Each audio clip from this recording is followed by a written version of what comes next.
All right, we'll start over. It is 5 o'clock on April 21st, 2026. Time for the McDonald Water and Light Commission meeting. I would like to call the meeting to order and ask for Trina McManus to do a roll call. Yes, Mayor Morris. Here. Commissioner Elmer. Here. Commissioner Macy Baker. Here. And Commissioner Johnson. Here. Perfect. And Brent, we're going to go to you first. We're going to move you up in the agenda and our consultant and partner reports ahead of the work session. So Brent, are you available? Yes, thank you, Mayor.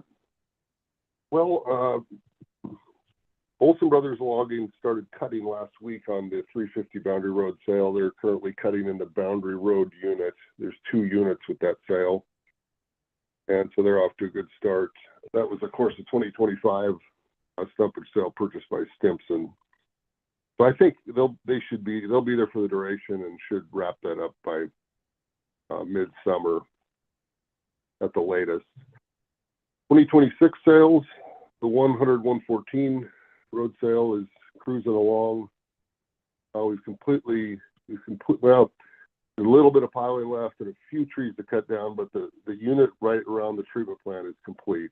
And the purpose of that was to get the timber down around the plant and around that new shop there to avoid any potential damage from trees coming down or something. So it's nice to have that wrapped up. And now they're up to the 114 road unit, but are kind of on a pause now just due to weather. It's gotten pretty wet, even for hauling on the gravel road. But a big part of that sale is dependent on a dirt road, seasonal road that is way too wet to haul off of now. So they're in good shape, just taking a break till things dry out there. We got plenty of time and they'll move back in. We've shipped about 174 loads so far off that sale to Boise, who is the purchaser, and then to other locations as well. They're getting a fair amount of poles out of there, as you do off of most of our sales out there. So that's been interesting to see. The 101 road sale was purchased by Stimson this year. That's a 2-year contract, and they are going to hold that till 2027. So, any questions? It doesn't look like any commissioners do. Thank you, Brent. All right, thank you very much. Bye-bye. Next, we have our work session on fiscal year 26-27, a draft operations budget. I'd like to invite up Shane, our controller. Hello. Hi. This new setup, it's kind of interesting. Huh? Yes. It is. I like the light though. Is this mic active or? Yeah. Okay.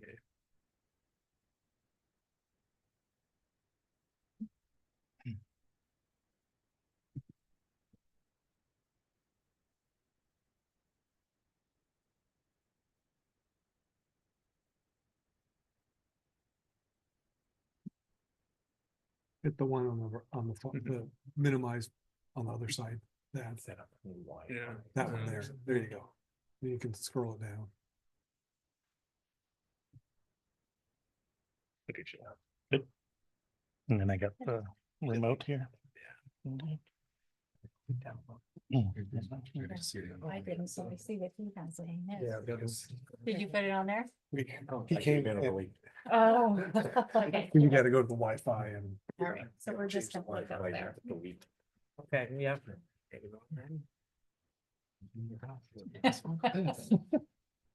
All right, give me a second. I had the wrong presentation.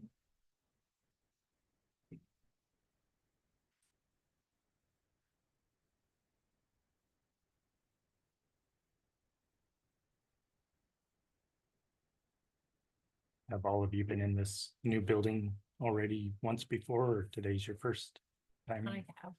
Today's my first day. It's your first time. I did go to the old building first though. Afraid of it. Didn't have told anybody. I looked over and John's truck wasn't there and I was like, That's weird. Reminded me. Make real- it in the front door. No, no. Oh. Okay. I pulled in, parked, and I looked over and I was like, there's no one. I was like, why? And then it hit pretty quick. Okay.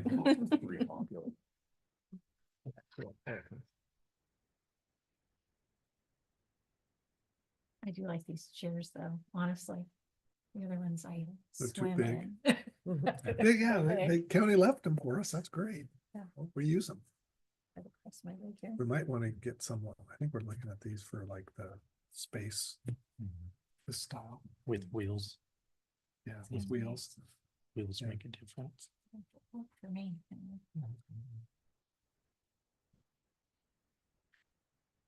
No,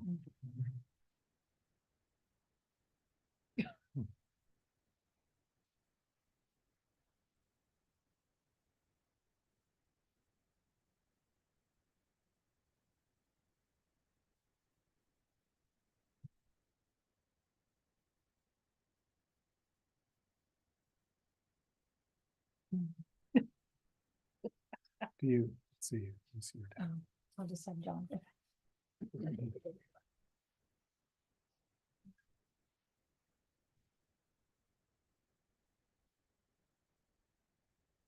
it on there. Teaser. Oh, yeah, sure. That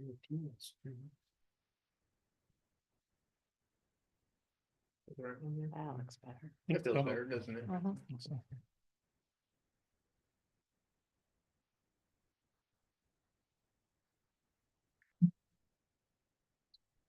Right, all good. Yeah, go ahead, hit that Thank- top button, activate it Go ahead, Mike. on the remote, hit that top button. Another day. Yeah. We'll have to put it on because Yeah. Wi-Fi will be here as well. Tablets. Okay, I think we're ready to go. Okay. Again, my name's Shane Lehman. I'm the controller at McMinnville Water and Light.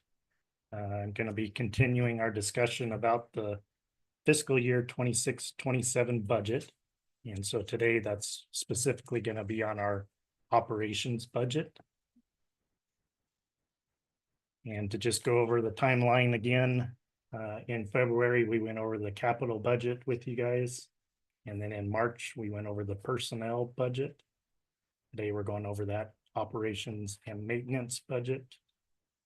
And then in May, we'll have a little bit more that we'll add to the budget, but the majority of it's gonna be these three first sections are all gonna be rolled up. So it's a complete draft for you guys to look at in May. And then if there's any changes that are needed, we'll make those. And then we'll bring a budget to you guys for adoption at the June commission meeting. Today, it's not just going to be me during this presentation. I'll start it off here with just a high level budget overview. Most of that's just going to be over the operating expenses with some high level pie charts. And then Jamie's going to come up and talk more specifically about this power supply that's in our operations budget. And then James will come up and get more detailed on the actual operations and maintenance. And then I'll swing back around and discuss the operating results that we expect for the remainder of this current fiscal year. So for 25-26, and then the results that we expect for 26 and 27. And then lastly, we'll wrap it up with key takeaways. Just as a reminder that through every step of this budget process, that we do keep our mission and our core values at the top of our mind. So with this slide here, it's showing our operating expenses. And we have on the left-hand side for the light division and on the right-hand side for the water division. And then you can see down at the bottom that for light division, we have a total of about 52 million of operating expenses budgeted. And for the water division, we have about 9.4 million budgeted. Going back over to the light division side, you can see that the power and transmission makes up a large portion of that operating budget. And so these are our supply cost. And then if you look over on the water division in that blue, you can see the supply cost that we have for the water division, which is much, much smaller.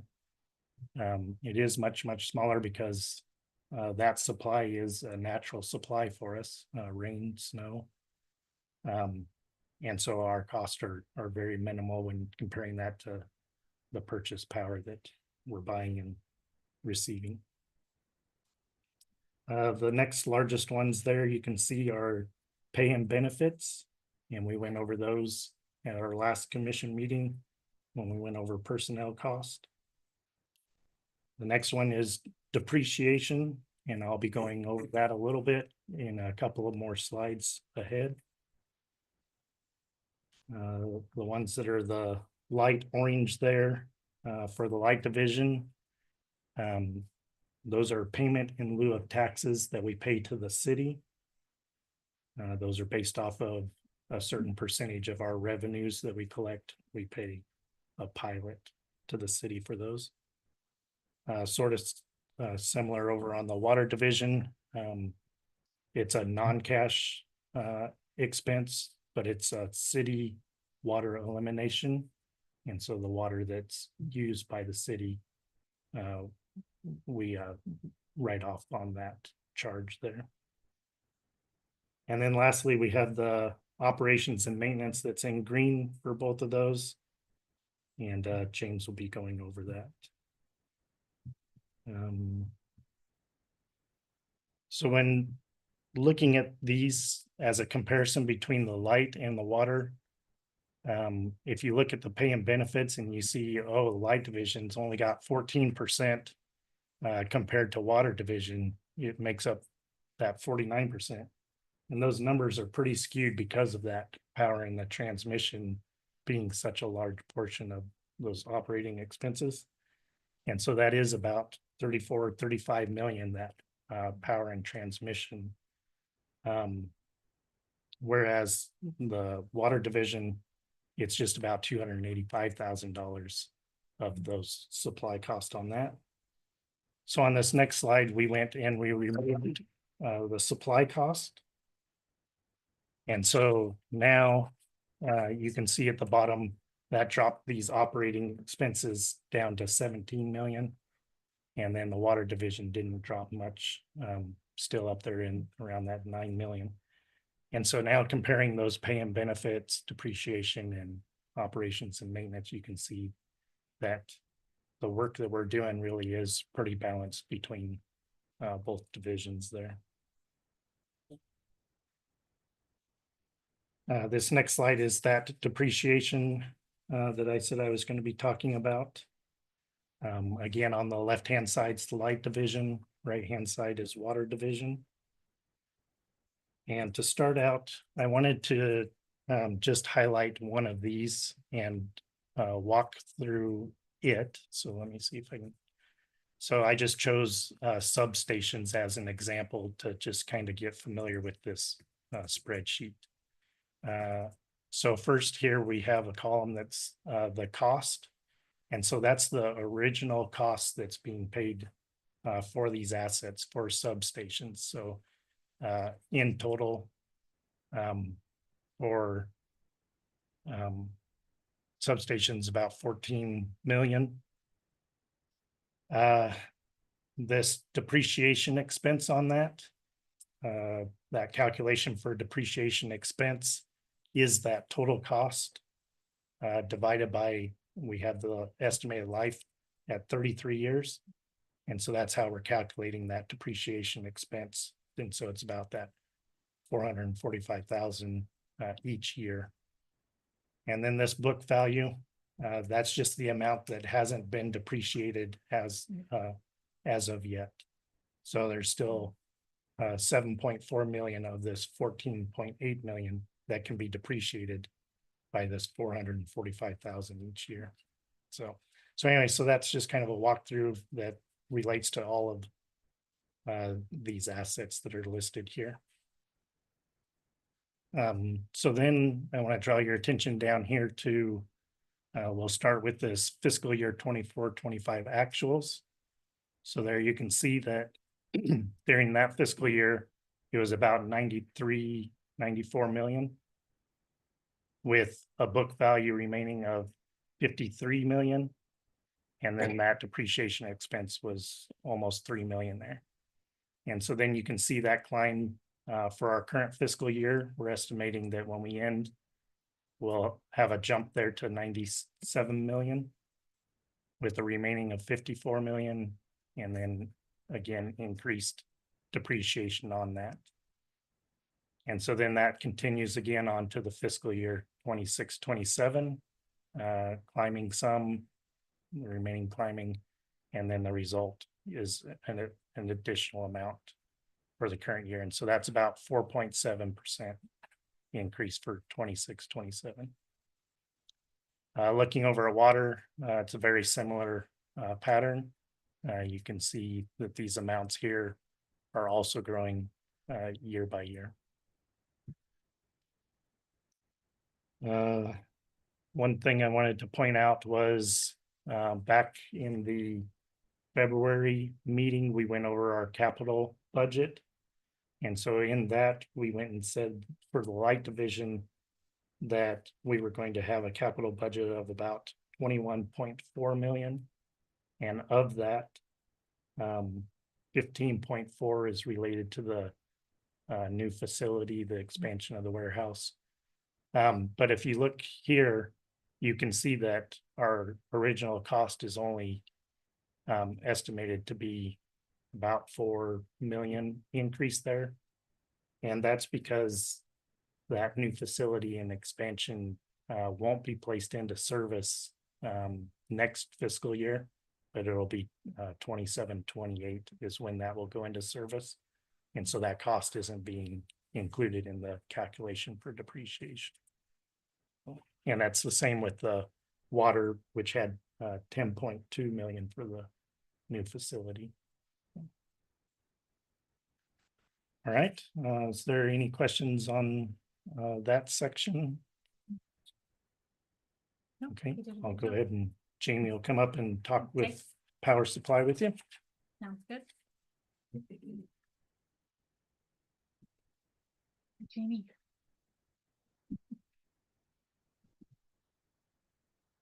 Good afternoon.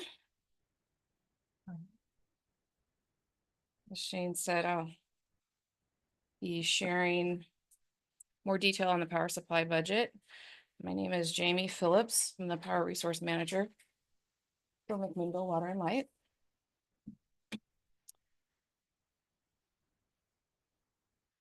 Okay, so the fiscal year 26-27 requested budget for power supply and transmission is estimated at $34.8 million, which represents about a 1.5% increase over the 25-26 budget. And as Shane illustrated previously, that's around 67% of the electric operating budget. The current fiscal year budget, 25-26 here, $34.3 million. And our projections are showing us coming in about 300,000 under budget at around $3 million. Or sorry, $34 million. The variability in the power supply budget can be attributed to a variety of factors related to our load, resources, and applicable costs. In fiscal year 25-26, a relatively mild winter caused residential loads to come in under forecast, resulting in lower power costs. At the same time, our industrial customers ramped up production, increasing their power costs. Transmission costs are projected to come in under budget this year because of lower peak demands and the coincidence of the industrial demand to the regional transmission peak. Our resource costs related to Riverbend and Grant County can fluctuate depending on operational changes and available fuel affecting generation at those facilities. The 25-26 projection includes an increase of $461,000 that was not budgeted due to BPA's financial reserve surcharge. BPA's fiscal year 25 end of year financial results showed lower reserves than required by their financial policy, which triggered a surcharge that began in December of 2025 and will end in September of this year. Because BPA operates on a different fiscal year than McMinnville Water and Light, the timing of their end of year financial evaluation doesn't align with our fiscal year and budgeting process. So that amount was not included in this current year's budget. So though there were some sizable variations in line items, the total 25-26 power supply costs are projected to come in $300,000 under budget. And when looking ahead and budgeting for 26-27, we use the best information available at the time and try to reasonably anticipate any major variations. Okay. So this is a high-level breakdown of costs itemized by major resource or cost category. You'll notice that the bulk of expenses are included in the BPA power line here at about 28.8 million. That accounts for the majority of McMinnville's Tier 1 power purchases. The next line breaks out that financial reserve surcharge that I mentioned. You can see that the budget amount was 0, and we are projecting $461,000 spent this year, with the remaining $171,000 falling into next fiscal year because of that fiscal year misalignment with BPA. So that $170,000 represents 3 months of BPA's fiscal year. The BPA transmission expenses are budgeted at $4.8 million for next year. You may notice a sizable difference between the 25-26 budget and projection of about $500,000. This is because of the coincidence of McMinnville's peak demand and BPA's total system peak. Our Grant County resource costs are also under budget this year and projected to be about $700,000 next year. The reduction in the costs in 25-26 is due to actual generation at these projects being higher than planned amounts, which results in credits to McMinnville. Similarly, Riverbend, the total resource costs can be impacted by generation amounts as well as resource support costs. The large difference here between the 25-26 budget and the projection is primarily due to changes in BPA's resource support services costs that went into effect last October, which weren't fully known at the time that the budget was developed. And these lower costs are now reflected in the 2026 budget amount. So total power and transmission costs, $34.8 million, divided by McMinnville's projected load next year gives us an effective rate of $45.56 per megawatt hour. McMinnville's projected electric load for fiscal 26-27 is 765,000 megawatt hours. This is the result of an annual forecast developed in conjunction with BPA and with input from our 2 industrial contract customers, and represents about a 0.4% increase over fiscal year 25-26. This forecasted load is under McMinnville's BP 26 rate period high watermark. That is the amount of Tier 1 power allocated to McMinnville for this current rate period. Power and transmission costs are budgeted based on forecasted loads and known costs, and as previously discussed, will vary due to factors like weather, economic signals, industrial operations, resource performance, and policy changes, legal mandates, and court actions. There's more detail about the power resources that comprise McMinnville Water and Light's portfolio. BPA provides the bulk of McMinnville's power, the majority being hydro generation, in addition to nuclear energy and market purchases.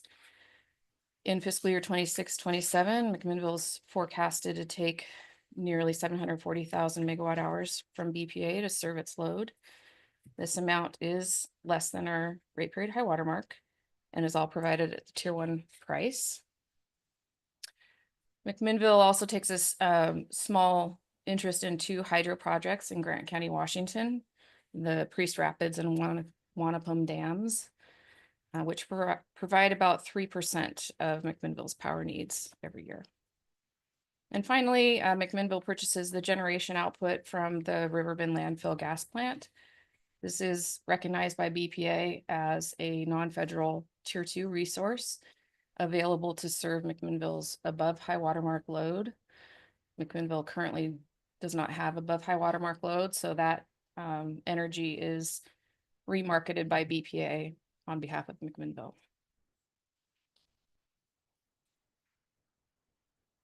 This slide provides more detail on the costs and loads associated with each resource and calculates their relative effective rates. Again, you see that the vast majority of our power costs are attributed to BPA at nearly 34 million for an effective rate of $45 per megawatt hour.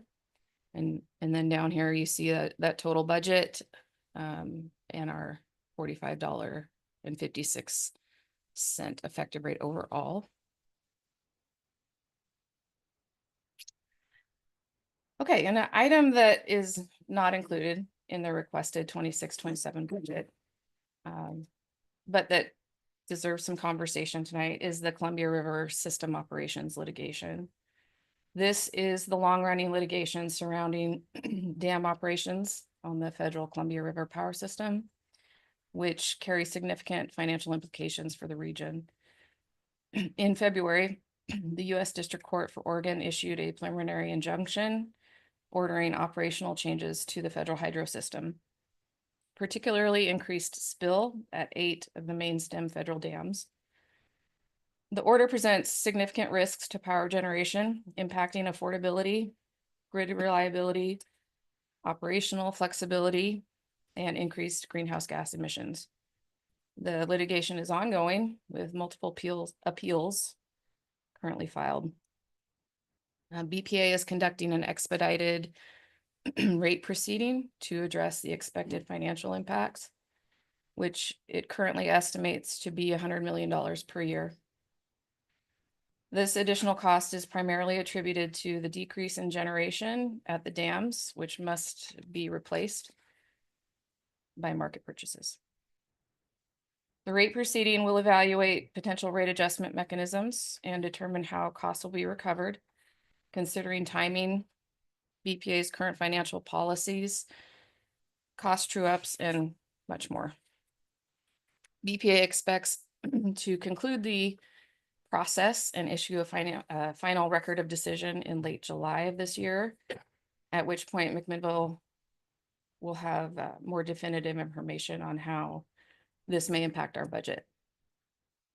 Of the estimated $100 million per year in BPA costs, 85% of that will be allocated to non-slice customers, of which McMinnville is one, and will apply to all 3 years of the current rate period, for a total of $255 million in BP 26 rate period.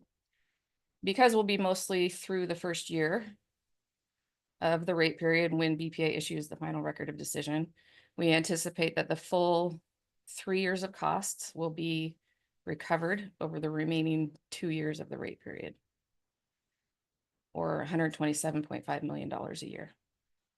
for BPA's fiscal years 27 and 28.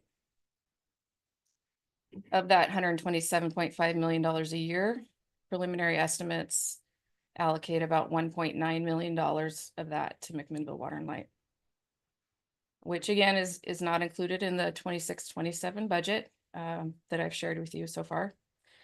This amount is based on BPA's fiscal year, so approximately 1.5 million would hit McMinnville's fiscal year 26-27 budget.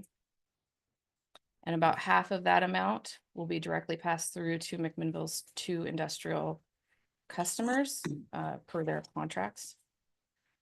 The remaining $985,000 will be allocated to McMinnville's distribution customers. And rate adjustments to account for the increased expense will need to be considered at a future time. We'll be sharing updates with the commission on this topic as we get more information and more clarity on how BPA plans to recover its costs. So I'm sorry to end on that note, but I'm happy to take any questions. So let's just talk about that a little bit more. So the spill was an Oregon Lead, decision. yes, the Oregon lead, yep. And did you send in a letter? We Or- did send in a letter, it's in your packet, and then we got a response from the governor.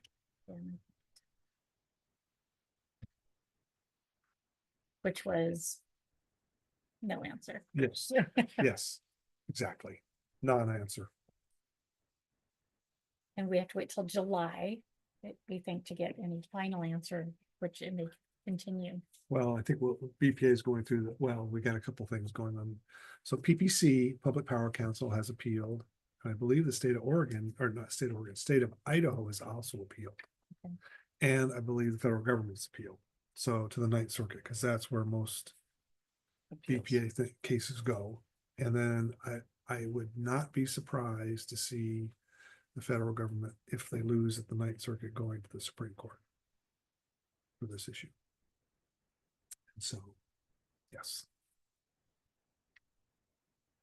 Anybody have any questions about? None of the money or the financial changes wouldn't take effect until it was out of court, or would those be implemented and then be changed after a decision was made? I mean, if it went to the Supreme Court. That's, Well, sorry, BPA has signaled that they will proceed with rate adjustments They'll yes. in the implement meantime, it and then fight it. because a Supreme Court case could take Yeah, that's So- what I was wondering. I several just- years. So one of the things that the PPC has asked for is to stay on the judge's order until the Ninth Circuit rules. Mhm. So we'll see if that happens. And they're hoping to do that before August spill, because that is our critical water time. And once the water's gone, we're done. So And so just so everybody knows, they're spilling because of fish. smolt. And so what they're doing is they're spilling to 125% of the gas cap. Which means that if the fish get too much oxygen, they get the bends. Which essentially kills the fish. Concern at that level is two. One, are the smolt surviving? Because there's been no smolt study on that. And the other issue is, are the adults able to find the fish ladder if there's that much spill to get over the dams? So those are the two big issues. And of course, then obviously the power issue is another issue, but Because by losing water, we lose power and correct. you can't Can't save it. generate. You can't Yeah, get it because back. it goes through the dams, and once it goes through the dams, we're done. We're done. There's no water. And August and September are critical times for power supply. Yeah. So, And without a study, it's kind of just winging it. well, that's essentially, yes. That's part of the problem. That's one of the issues that they've appealed on. Is there was I can't remember what they call it, a unauthored study from NOAA, but it was not authored by anybody. So they don't know. So they're looking at shelving that study and actually looking at doing a real study. And the judge relied on that study to make his decision. So. Well, thanks for explaining, Sir Vadina. Yep. Any other questions?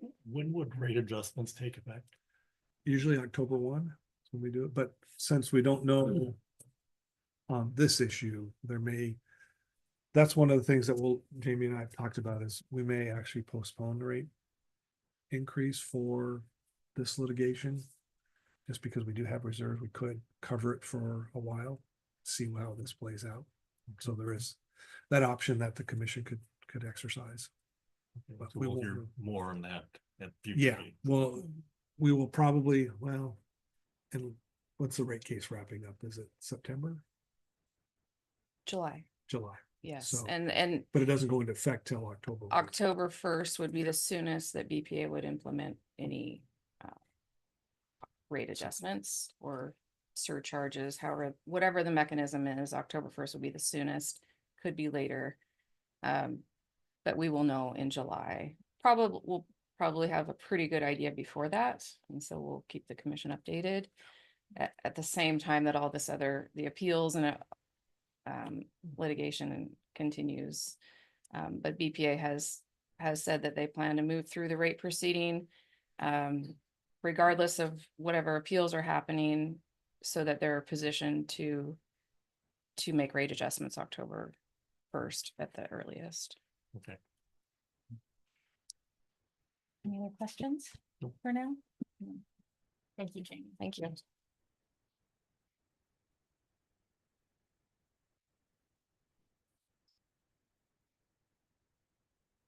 James?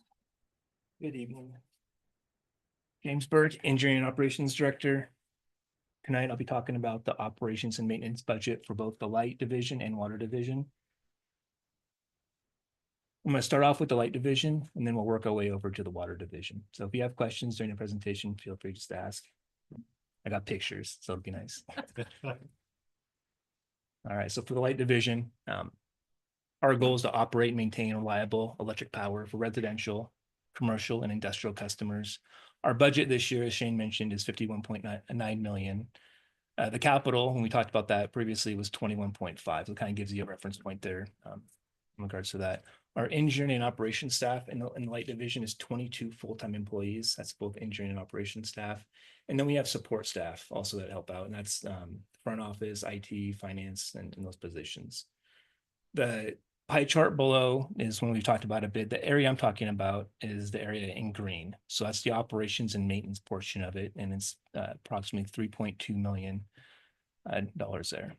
On the right-hand side's a little bit more detailed breakdown of that budget. And I'm going to go through some of the key elements in the next slide here. But it talks about the tree trimming, liability insurance, computers, hardware, software, and some other portions there. And that kind of makes up in an overall view there, that section of the pie chart. So some of these key elements we talk about for operations and maintenance, the tree trimming piece is one of our more critical pieces that we really focus on throughout the line division, the operation piece of it. And we have a consultant that comes on board there, and they do all the tree trimming within our area. So trying to keep limbs off of lines. So when we have heavy ice, snow, wind, the big component there is make sure we don't have reliability issues. They still happen, but we definitely reduce them with the tree trimming crew that helps out there. Another big component of operating maintenance is our insurance, property, liability, cybersecurity, worker compensation. That ties in on that as well. We have consultants at 319,000. This is like an extension of our staff. Some of it's for SCADA, some of it's for engineering support, IT support that help out throughout the year to make sure things move slowly. We use their expertise. Kind of working down through substation maintenance. That's just what that is, substation maintenance, making sure we maintain our infrastructure, make sure it's operational, we stay ahead of the game. An important one we focus on here is the employee training programs. We have $110,000 in for employee training. That's one for, we also have safety and PPE expenses also. They kind of go hand in hand in some cases, but the employee training, reinvesting back into our employees is important, making sure we're well trained. They have continuing educational courses they attend to, making sure we're knowledgeable on the equipment we're working on and so forth. The exposure to safety out in the field, making sure we have the proper safety training, making sure we have the right PPE, the right equipment is also tied into the operations and maintenance budget. We have some of the smaller items, but still important: equipment rentals, small tool and purchase equipment, and the customer outreach and assistance program is one that we, it's a smaller item on there, but it's also very important. That's one where we, if you go over to the farmer's market, or if you go out in the public, you see some of the customer outreach, customer support comes out of that customer outreach program there. You have any questions on any of those numbers that are up there? Okay. We'll get into the pictures. So the assets. So in our light division, we have some very large key assets that we have to manage, and one of those is 11.2 miles of transmission line. So we really focused on upgrading on the capital budget, the transmission line. Also, we're continuously maintaining and making sure that the lights stay on by making sure we have that those lines stay in service. That's the picture on the left there. We have 7 substations with 12 power transformers. We have approximately 4,200 distribution transformers. And then we have approximately 170 miles of primary distribution overhead line and approximately 160 miles of primary distribution underground. And if you remember back to the capital piece, we talked about the splitting those up. So trying to keep it a 50-50 balance is what we really focus on, making sure we have overhead and underground. So there's a good combination there when it comes to power outages, making sure we have a reliable power source there. So to maintain our assets, we have some programs and some services that we continue to do throughout the year with our staff. One of those is emergency repairs. And as commissioners, you hear a lot about the emergency repairs. You get pictures and you see things out there that happen when they have big power outages. This is one that happened out in December. This is out in one of the fields there. We had a transmission line failure. The crews got some mats and we got those put out, and they're out there doing some work, making sure we get that line back in service. Tree trimming, big component. That's a consultant piece, but that we still do a lot of coordination with them. We have our staff that tracks all their work, make sure we're mapping that through our system, making sure we know where they're at all times, and making sure that the customers are aware when we're going on their property and those kind of things. So there's a lot of coordination there that happens. Inspections, we just wrapped up at 2025-26 our pole inspections. So that's been completed now, and we've replaced a good majority of all of our reject poles. May have replaced all of them at this point. And then we have other inspections that we do throughout the year as well through our engineering group. Conduit inspections is another example of that. The picture below there is it's a joint trench, so you'll see a bundle of conduits there with a water main. That's something that is unusual in some cases, but every once in a while we'll see that. And then pole replacements. We have a pretty aggressive pole replacement program for both transmission and distribution.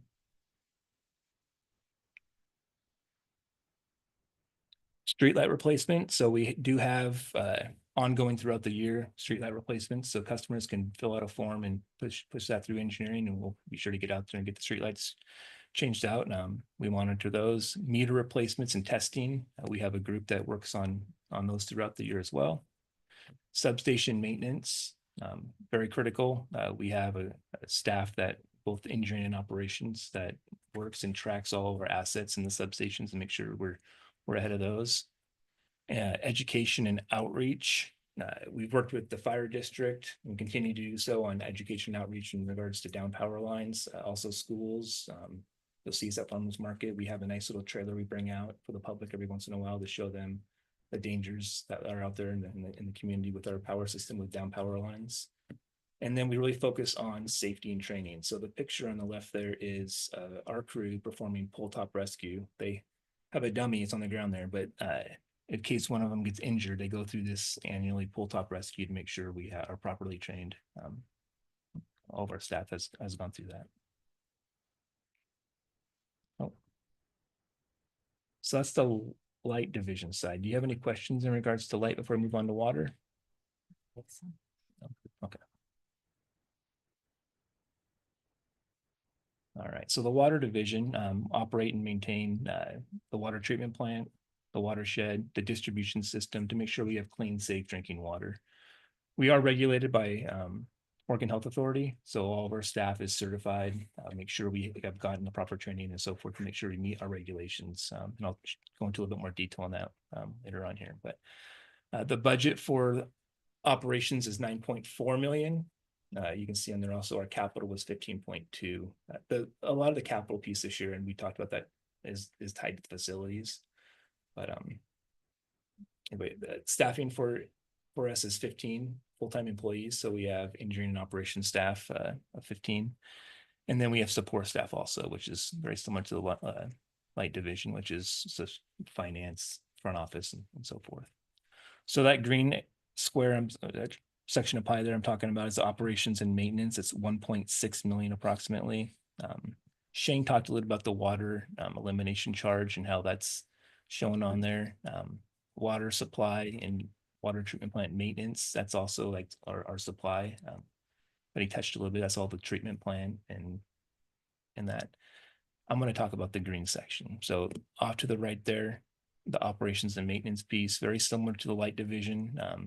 The sections are a little bit larger in some areas, but the insurance piece is on there, the utility expenses, same thing with the computer, hardware, software, consulting, and then we have others. That's a budget of approximately 1.7 million. All right, so some key components for the water division. So insurance, that's one of our larger ones. On there's 492,000, and that's the same as property liability, cyber, workers' compensation. That does include earthquake insurance also. So we do have a excess earthquake in the water system for the reservoirs. That's why it's so much bigger than the light division. And that was what, a couple of years ago? It's been quite a while now. Yeah. Maybe Guess that'd be 6, 7. Is it 6, 7? Okay. Maybe even longer. My kids are at home right now going 6, 7. Right. All right. Computer software, $186,000 on there. We also have professional services on the water side. So professional services, it's similar to the light division. We also have SCADA, we have GIS support, we have engineering support tied into their IT support. There's financial support tied in there. All these are expertise outside of our daily routines that help us make sure our system runs smoothly. Employee training, as mentioned before, is very important to us. Our employees on the water side, they are certified. So we're a level 3 water treatment facility and same with distribution to the state. So we have to have staff that's certified to make sure we can perform the tests and oversee our water system. So they go through continuing education courses and make sure that they meet those requirements and have to do all the testing and so forth at the water treatment plant and out in distribution. Safety and PPE, personal protective equipment, is a very big one for water as well. Making sure we have the right equipment, making sure we have the right trench and shoring boxes, the right lifts, the right clothing, the right boots, all that stuff is tied into that item there. We also have the same customer assistance and outreach program for water as we did in the light division. And then you see small tools and equipment rental as well. All right, some of the assets on the water division. I mean, the water treatment plant is one of our largest assets. It's 22 million gallons per day capacity. We have 2 reservoirs. This 3.5 billion gallon capacity up there. That's McGuire and Haskins. We have 4 service reservoirs here in town, 22.7 million gallons of storage, which is really a really good number for our size population. And then we have the watershed, which is 6,350 acres approximately of watershed that we maintain as well. And to make sure we have fire prevention up there and make sure we have our staff up there. And we also have Brent's group that do the maintenance and help out up there as well. All right. Some of the continuing with the assets here, we have a raw water line. We just completed that raw water line a year or so ago. That's coming out of Haskins Dam into the water treatment plant. That's the picture on the left there. We have 22 miles of transmission pipe. So you have a 16-inch water transmission pipe that leads the water treatment plant that goes down to Fox Ridge, and a 24-inch. They travel parallel for a majority of the way. Coming down there, we maintain both of those pipes. It's comprised of ductile, the newer sections, and then we have cast and some AC pipe up there as well. We have approximately 161 miles of distribution pipe throughout the city. You'll see our crews managing that and putting that. We do a lot of the in-house piping ourselves. We have approximately 12,500 water meters. We've had a pretty aggressive meter replacement program over the last couple of years, trying to change out all those meters. And then throughout town, we have a little over 1,000 fire hydrants. That's one of the newer ones. That's why it looks so. Pretty.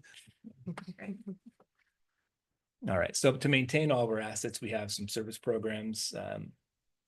And one of those, as you see in the left, there is emergency repair. That's a 16-inch cast transmission line getting repaired by our water crew. It's a couple of years ago.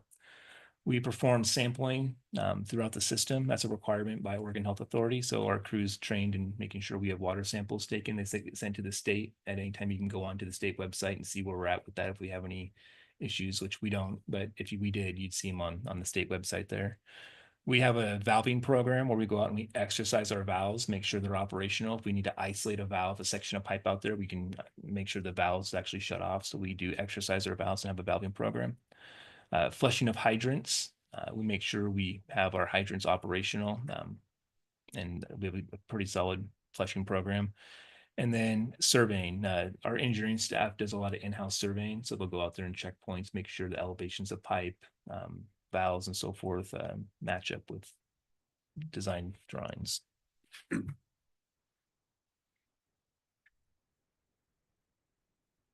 So we also have a backflow prevention program. A number of our staff are trained with the backflow prevention, making sure our system is protected. That's a very important program. It's overseen by the state as well. It's a required program that every water utility has to have. Ours is a pretty aggressive one, which has been really good. The program we have in-house here, we have yearly, we submit reports in March to the state, and we've done a pretty good job keeping up on all those. The whole point of this program is to make sure if you have a break in your system, that the water doesn't flow from the house back into the system and contaminate the piping system. Meter replacement program, watershed tours. I think you've all been on a watershed tour, maybe. Not yet. Well, you're in for a treat, and this summer we'll do a watershed tour. Okay. It's a great tour. Brent puts on the tour up there and does a really nice job of seeing that is a huge asset of ours to make sure for us, it's water quality we care a lot about, but also the timber sales itself brings in lots of revenue for capital projects. And then education and outreach. Our water treatment plant staff does a great job with a lot of tours up at the water treatment plant. If anyone wants a tour anytime, they can come up there, we can get them a tour. We've had schools come up through there. We've had tours with leaders in the community come up through there as well. And we always give a nice tour at the water treatment plant. I'll open it up for any questions this time. None? All right. Thank you very much. All right, Thanks. I'll hand it back over to Shane. Okay.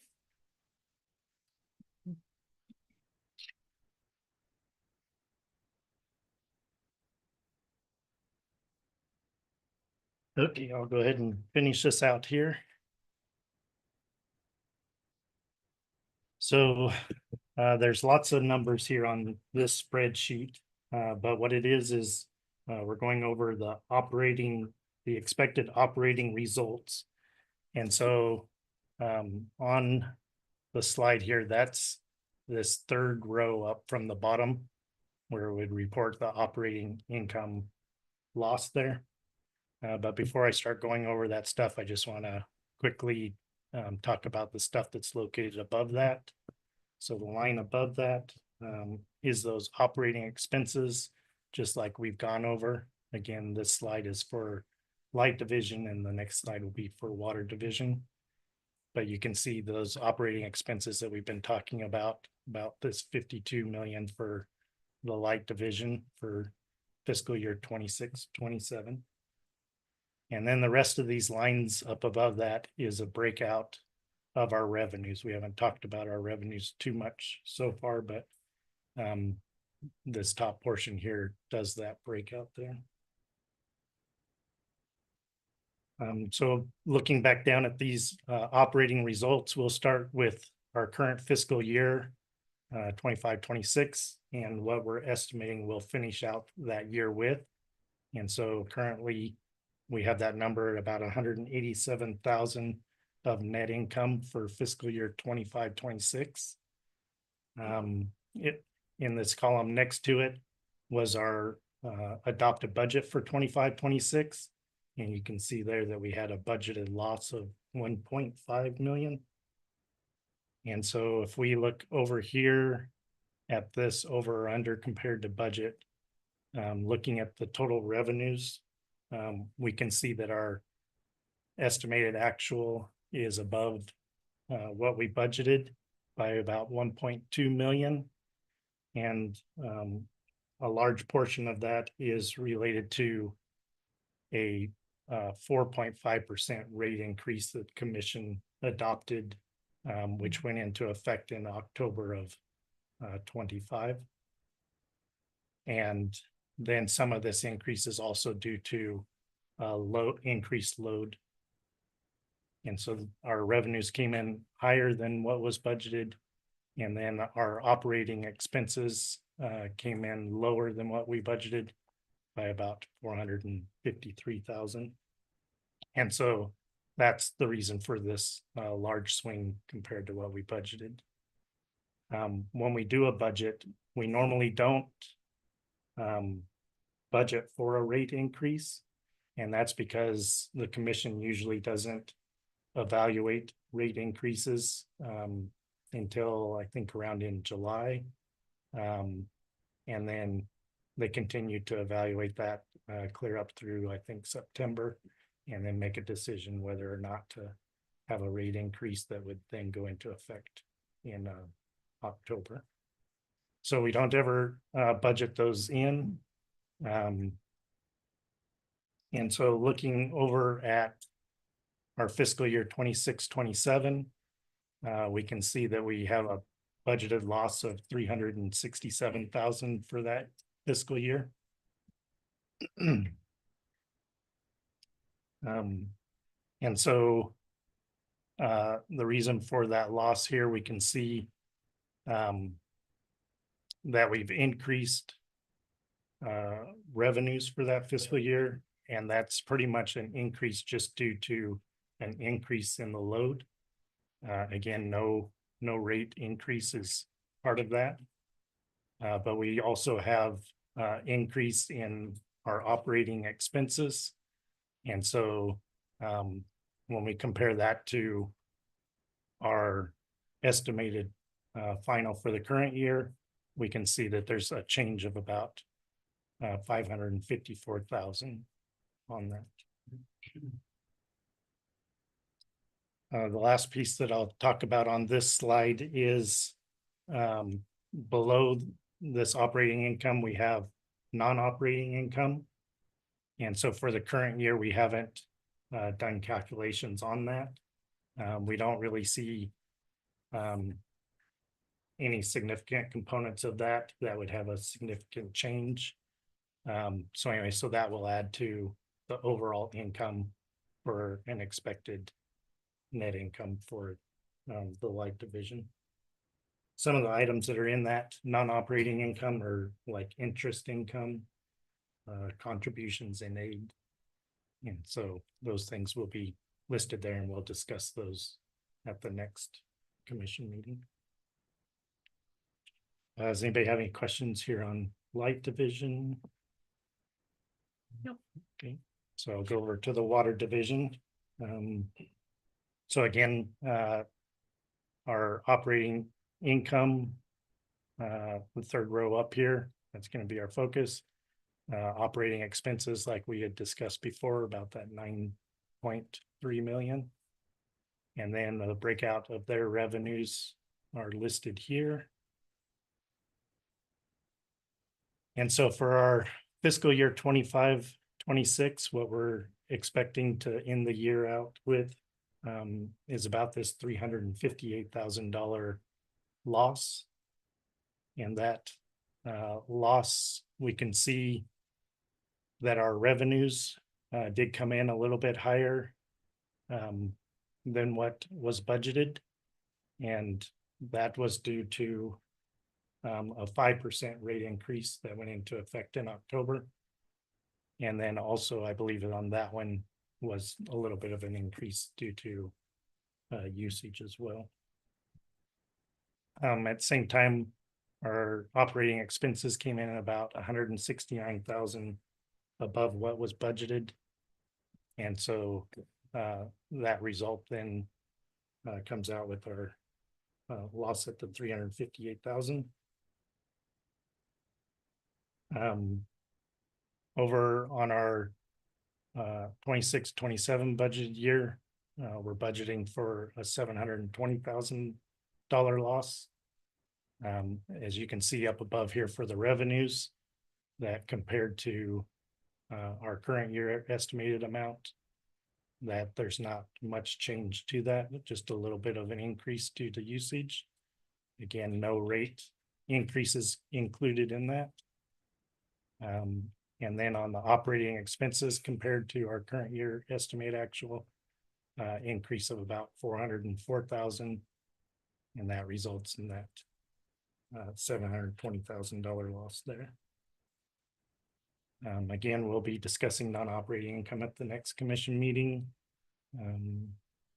And just like over on the light division, that non-operating income includes interest income, contributions and aid, but it also includes those timber sales that were mentioned before that gets used on capital. Any questions on the water division? Okay. And so just key takeaways from all of this. In the light division, we had the strong revenues budgeted for 26-27, but that's also offset by increasing expenses. There was the cost of service study done, and they had a recommendation for an increase in the distribution rate of 4.5%. But again, we haven't budgeted for that because that's what the commission will review and decide starting in July and up through September. As Jamie had mentioned, for BPA, there's some unknowns there that Columbia River System Operations litigation. So that's not included in this budget. And then also that financial reserve surcharge that she discussed, we had that in the current fiscal year, but the numbers are just unknown for 26-27, so those are not included in there. For the water division, 26-27 revenues are based on our strong fiscal year 25-26 estimated actual revenues. But at the same time, fiscal year 26-27 expenses outpace the revenues, resulting in a budgeted $721,000 operating loss. We have the cost of service study for the water is currently underway. And so that's usually, that survey's good for 2 years. And so right now they'll be figuring out for this 26-27 fiscal year and then the year after that. And so there's no rate that they've recommended yet, but that should be coming. I think they usually wrap up with their thing around July for us, and would then could have a recommendation of a rate at that time. Then the facility expansion and its effect that it has on our operating budget for this upcoming fiscal year. So that's includes $229,000 for this temporary space that we're going to be moving into May 4th. So we have those extra costs included in this 26-27 budget. And again, just a reminder that that depreciation on the new facility won't start in 26-27, but that will start in our 27-28 fiscal year. And so that's all we have there. Is there Any questions? any questions? No, good. No. All right, thank you very much. Thank you.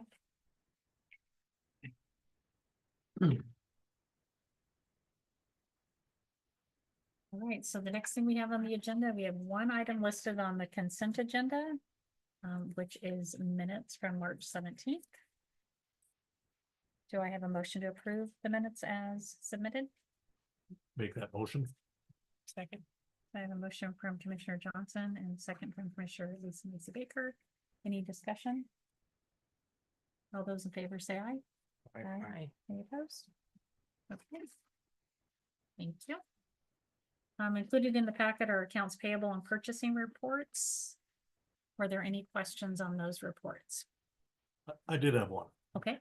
And this goes back to purchasing the Freightliner digger. Derek. Dicker there.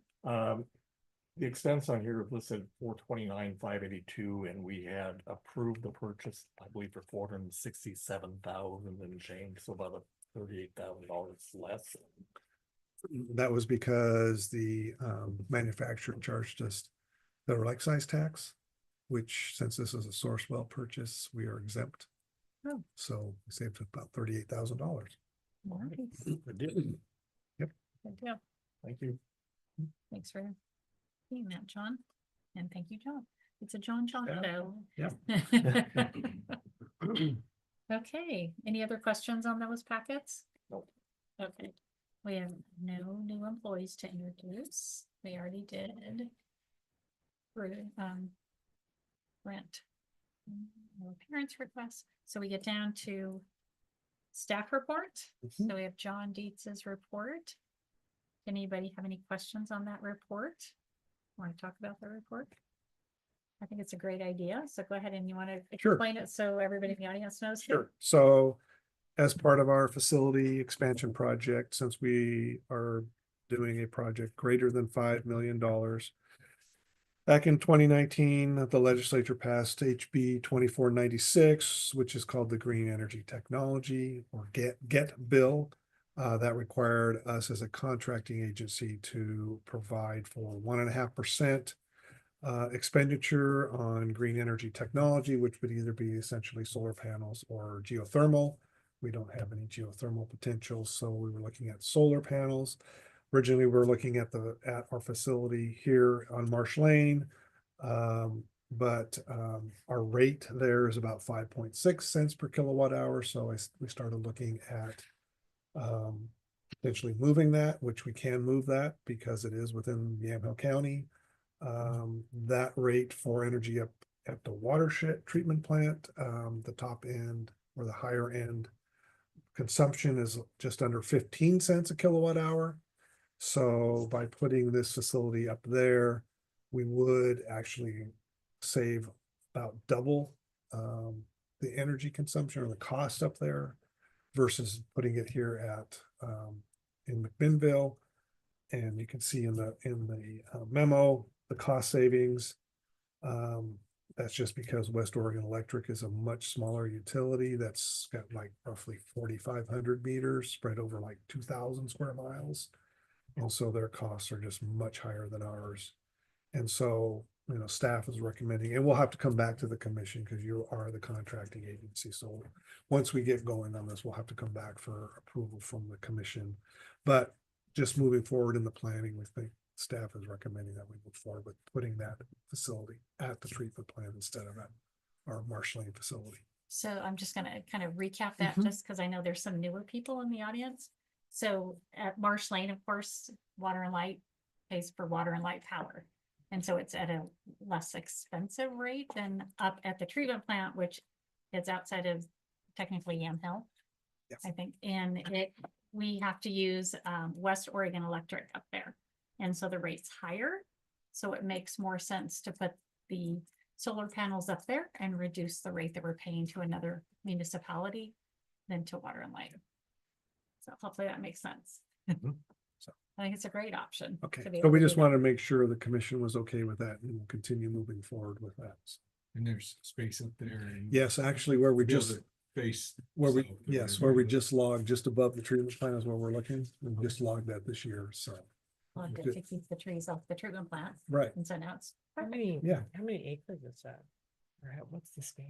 The one, it's like 300 and it's under 400 panels, so it'd be less than an acre. So it's not a huge amount of space. I mean, Originally, we were looking at putting it just below our facility on that hill there. Yeah. We didn't want to put it on the roof because we didn't want the penetrations in the roof and Yeah. potential leaks. So, which we have a lot of that problem in our current facility. So that's why we looked at putting it there. And so by putting it up there, we can actually connect directly. Since we actually are what's called primary metered there, we actually own part of the electric system up there. The primary electric, the transformer that's at the treatment plant. So we can actually tie directly into that. So we actually are connected right into our, essentially our own system, which is kind of a little different. Own system, but you pay somebody else. But we pay somebody else. And we do get a discount for that because we are maintaining those higher voltage facilities. So Okay. there is a primary meter discount, they call it. Any other questions on that? Sounds like a Good idea. Good plan. Way to All right. think about that, John. I like that. Okay, there is one staff report on the agenda. Oh, that's what you just did. Never mind. New business. Next, we have a contract with Stanek Consulting for the Walnut City Tap. And we have Chad Hudson. Hi, Chad. Yes, tonight we're seeking commission approval to award an engineering services contract to Stantec Consulting Services for the design of the Walnut City transmission line upgrade project. Back in 2019, Water and Light purchased a 4.5 mile section of transmission line from BPA. We've been slowly kind of pecking away at that, upgrading the line. And so we for this particular project, we're looking to upgrade a 1.4 mile section of the line. Highway 47 to Northeast Hembry Street. So the project consists with the results of this project, once installed, to be increased system capacity to meet current project load demands, improve reliability, system resiliency, and upgrade infrastructure. Staff conducted a formal RFP process. This was advertised in the DJC News Register and on our website. We received 2 proposals, one from Stantec Consulting and David Evans and Associates. Staff reviewed proposals, ranked and scored them. Stantec Consulting Services was the highest ranked proposer. Both firms were very qualified, very close scores.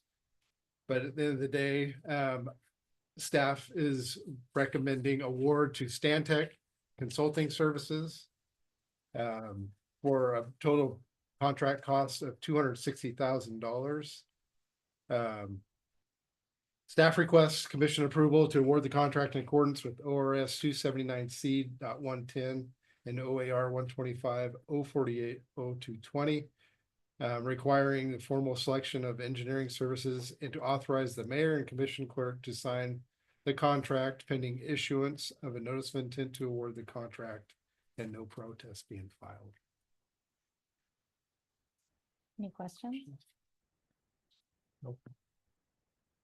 Trina, so since he just basically read the motion, you want me to reread the motion? Yes, if you Okay. could, because it's a little bit different. So, Okay. Yes. So I'm gonna read a motion and then if somebody wants to.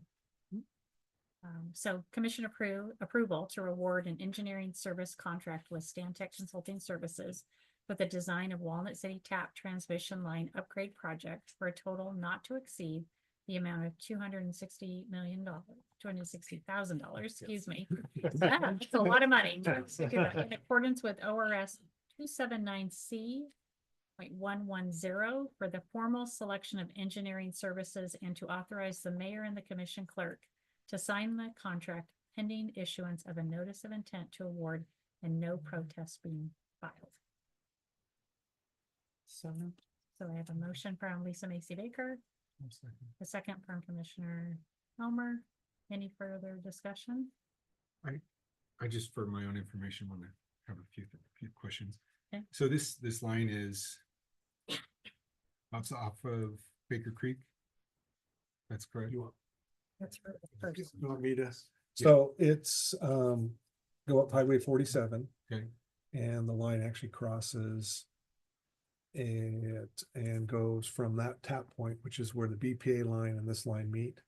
It continues all the way past Grand Haven School, past Embry, and then we're gonna put a steel pole essentially almost at right where this is gonna terminate this project, so.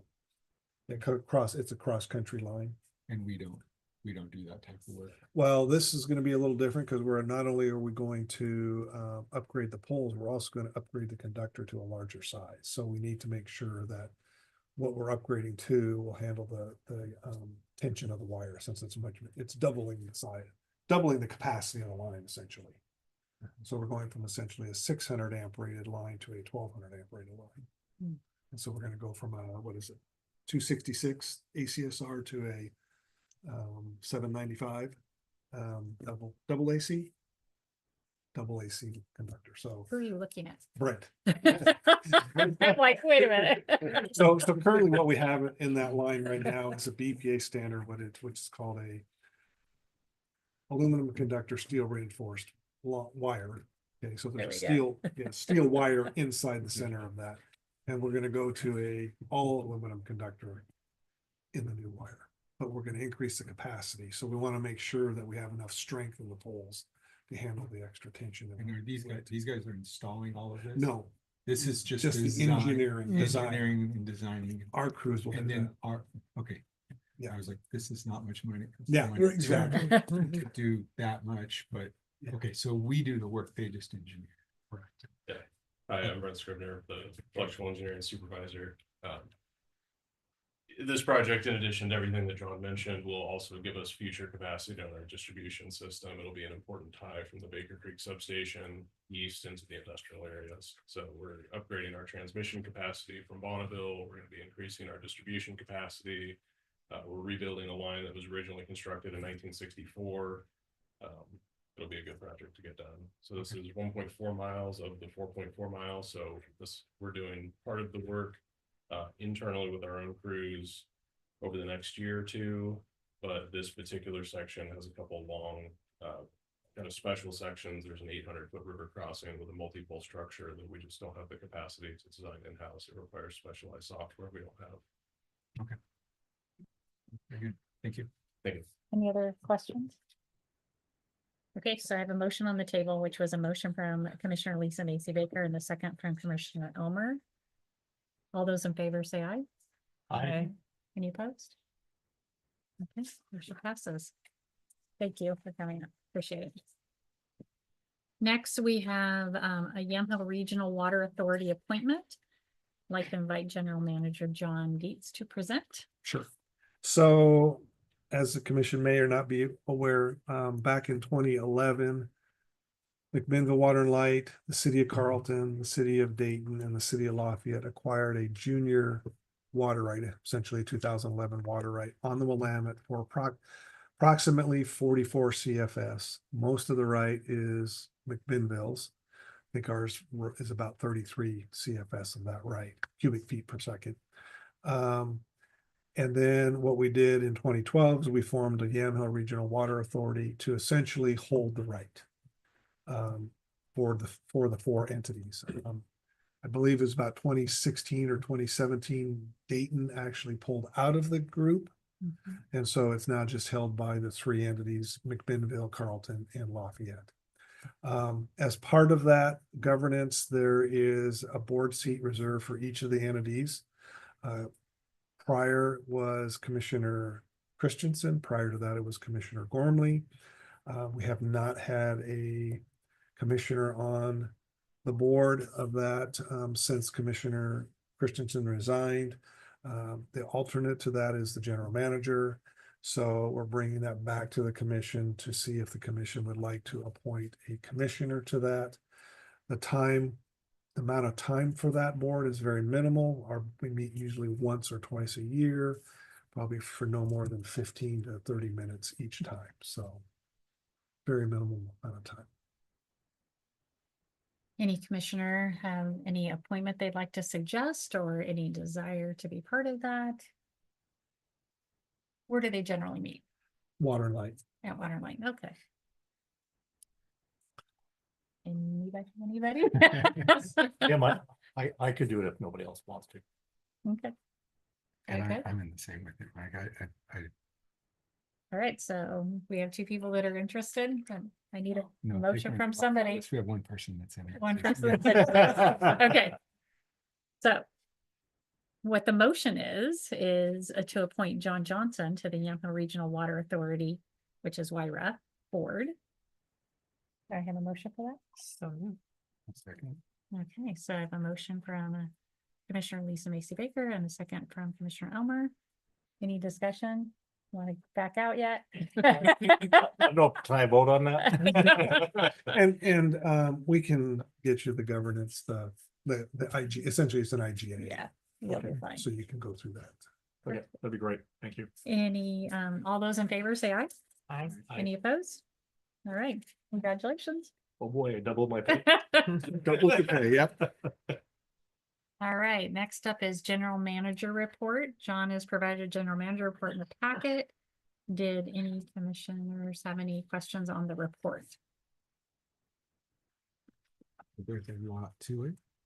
I always, Yeah. I just like all the details of it. Yes. yeah, Okay. good. Thank you for the Thank reminder you. that tomorrow's administrative professional day. Ah, That is a good reminder for me. I got that out of that. Okay, well, that's good. Good reminder. And Mother's Day is coming up too, don't forget that.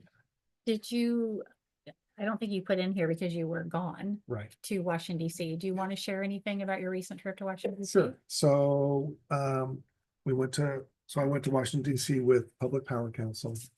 And we over 3 days, we had 20 meetings essentially with the senators of all 4 Northwest states, so Washington, Oregon, Montana, Idaho, and then the representatives for each of us. So that would have been, for us, it would have been Andrea Salinas, and then for Washington, it would have been a number of theirs, Idaho, Montana. But we also met with the senior policy advisor for the Energy Dominance Council. We met with the senior policy advisor for the Council on Environmental Quality. And we also met with the deputy administrator of NOAA, that's the National Oceanographic and Atmospheric Administration. And that is the, his responsibility is the fish issue. So we met with those as well. And so I thought it went fairly well, but it's Washington DC, so. And one of the things is BPA is getting a new administrator. And so we correct. want to make sure that the administrator that BPA chooses, which Okay. is chosen at the federal level, Yeah, it's chosen by the Department of Energy. is someone that's familiar with the Northwest and how things work out here, not someone that's from the East that Yes. doesn't quite understand how we do things. Exactly. That's a big one. How much influence? I think there's We have quite a sti- bit of influence, we- actually. Okay. The utilities have significant influence with the congressional delegation on that issue. So That's good. that's a good thing. Yeah. So we actually did meet with one of the candidates, so. that's Oh, what- you did? Mhm. Okay. Yeah, that was another meeting, Yeah, 20 meetings in what, 3 days? 3 days. Is a lot, Wow. and to travel to DC and home. Yeah. So thank you for what you do. Yeah. So any other questions off of John's report or about his trip? Oh, Nope. That was a good report. The other thing is commissioner comments. I just wanted to add there, is we all know that Adam Garvin was chosen as the permanent city manager at the city of McDonough. So immediately after that appointment, I requested that he give a letter of resignation because he's been on leave for Water and Light. So he officially resigned. With that, we posted for the position of a commissioner. We wanted to fill that seat. It's been empty for a while. Plus, with budget season coming up at the city of McDonough, wanted to try to get it posted, interviews done, and get that in motion because May's it's a heavy month for me. So it was posted for, I think over 2 weeks or about that. Believe we have 4 candidates, and those interviews will be scheduled with Trina, and we'll do those. Is it next week? Next Next Wednesday. We'll be doing those interviews, and so we should have a new commissioner in the near future. Any other comments from commissioners? Nope. There are financials in your packet. Did anybody have any questions or information they want to share? No, Straightforward. And we're in the new space. So our Yep. first Yes. meeting. So yay. next week is, Where's Julie taking the pictures? yeah. Next week, May 1st, we will be officially moving out of our current facility. So our plan is to close at noon on Thursday to allow the front office to pack and then to reopen on Monday at noon. So Perfect. half a day to pack and half a day to unpack on the other end. So I just appreciate Mhm. all of That's the a lot. staff for what you've done to number one, get the facility going and getting and building a new one, but the move, so determining where to go. I know that was a long process to find this building. I think it's gonna be a very good option. And then making all the plans to get here. You guys have done a really good job. Please tell everyone else. So. thank you. Good And job. we don't have an executive session for tonight, so we are adjourned at 6:25. Who said it?